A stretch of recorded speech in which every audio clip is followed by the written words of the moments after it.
Assalamualaikum warahmatullahi wabarakatuh. Perkenalkan, nama saya Alia Raihani dengan NIM 2004150047 dari kelas Imunologi 3F. Di sini saya akan menjelaskan mengenai antibodi poliklonal dan antibodi monoklonal serta pemanfaatannya untuk virus corona. Pertama, kita akan membahas tentang antibodi poliklonal. Antibodi poliklonal adalah kumpulan antibodi terhadap suatu antigen secara spesifik yang dapat mengenali lebih dari satu epitop antigen tersebut. Produksi antibodi poliklonal adalah usaha untuk menghasilkan antibodi dari respon antigen lebih dari satu epitop secara keseluruhan dengan menggunakan hewan uji yang bervariasi.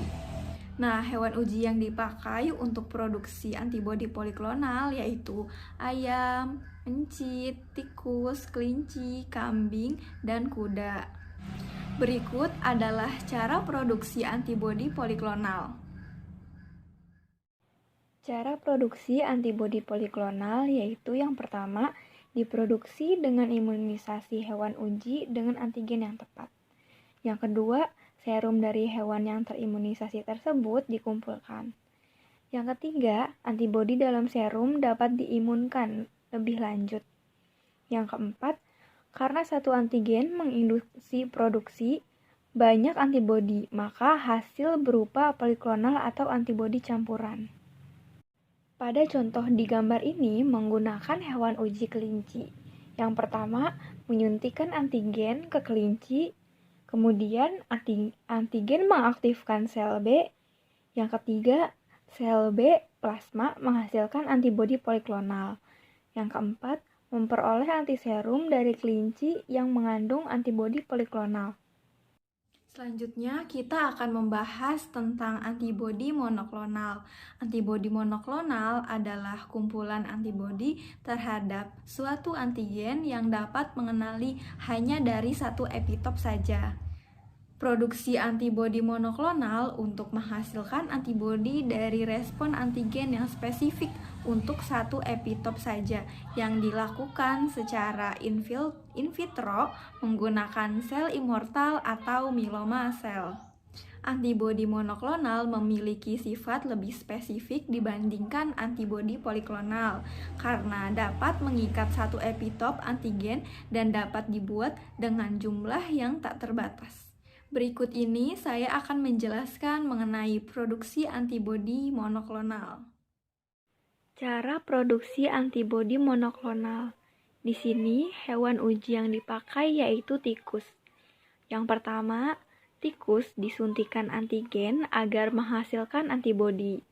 Kemudian, sel penghasil antibodi diambil dari limpa tikus. Selanjutnya, sel kanker atau sel tumor diambil dari jaringan kanker. Nah, sel kanker dan sel tumor ini kemudian dikulturkan. Sel penghasil antibodi dan sel kanker atau sel tumor difusikan. Maka terbentuk sel hibridoma. Sel hibridoma kemudian dikulturkan. Selanjutnya, sel hibridoma yang menghasilkan antibodi dipisahkan. Kemudian, sel hibridoma penghasil antibodi diperbanyak. Dan yang terakhir, antibodi monoklonal produk dari sel hibridoma diambil dan disimpan. Selanjutnya, saya akan menjelaskan tentang antibodi monoklonal generasi terbaru atau antibodi rekayasa. Antibodi rekayasa adalah antibodi yang dapat dibuat dengan memanfaatkan teknologi rekayasa, genetika, atau cloning. Nah, antibodi rekayasa ini dibagi menjadi 3. Yang pertama ada chimeric antibody, yaitu dibuat dari rekayasa genetik untuk menciptakan mencit atau tikus yang dapat memproduksi sel hibrid mencit manusia. Yang kedua yaitu humanized antibody adalah bagian protein yang berasal dari mencit hanya terbatas pada binding site atau FAB saja, sedangkan bagian FC-nya berasal dari manusia. Yang terakhir yaitu fully human antibody, sepenuhnya berasal dari manusia, adalah rekayasa genetika untuk menciptakan transgenik yang membawa gen yang berasal dari manusia, sehingga mampu memproduksi antibody yang diinginkan. Pemanfaatan antibodi poliklonal dan monoklonal untuk virus COVID atau virus corona. Yang pertama, pemanfaatan antibodi poliklonal yaitu dengan plasma convalescence. Plasma convalescence adalah pengambilan darah plasma dari penyintas COVID-19 dengan target memberikan antibodi yang muncul sebagai respon tubuh saat terinfeksi. Nah, plasma convalescence ini bekerja pada target dengan spike dan target gain lainnya sehingga terapi antibodi poliklonal mampu menetralisir virus tersebut.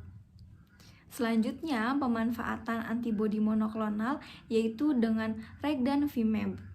Regdanvimab merupakan suatu terapi pengobatan antibodi monoklonal untuk COVID. Nah, obat ini bekerja dengan mengikat reseptor binding dominan atau RBD dari spike protein SARS-CoV-2 yang kemudian menghambat interaksi dengan reseptor seluler tubuh atau ACE2, sehingga mencegah masuknya virus ke dalam sel tubuh dan mencegah infeksi SARS-CoV-2. Selain itu, pemanfaatan antibodi untuk deteksi antigen COVID-19 atau rapid test. Sekian penjelasan dari saya, kurang lebihnya mohon maaf. Wassalamualaikum warahmatullahi wabarakatuh.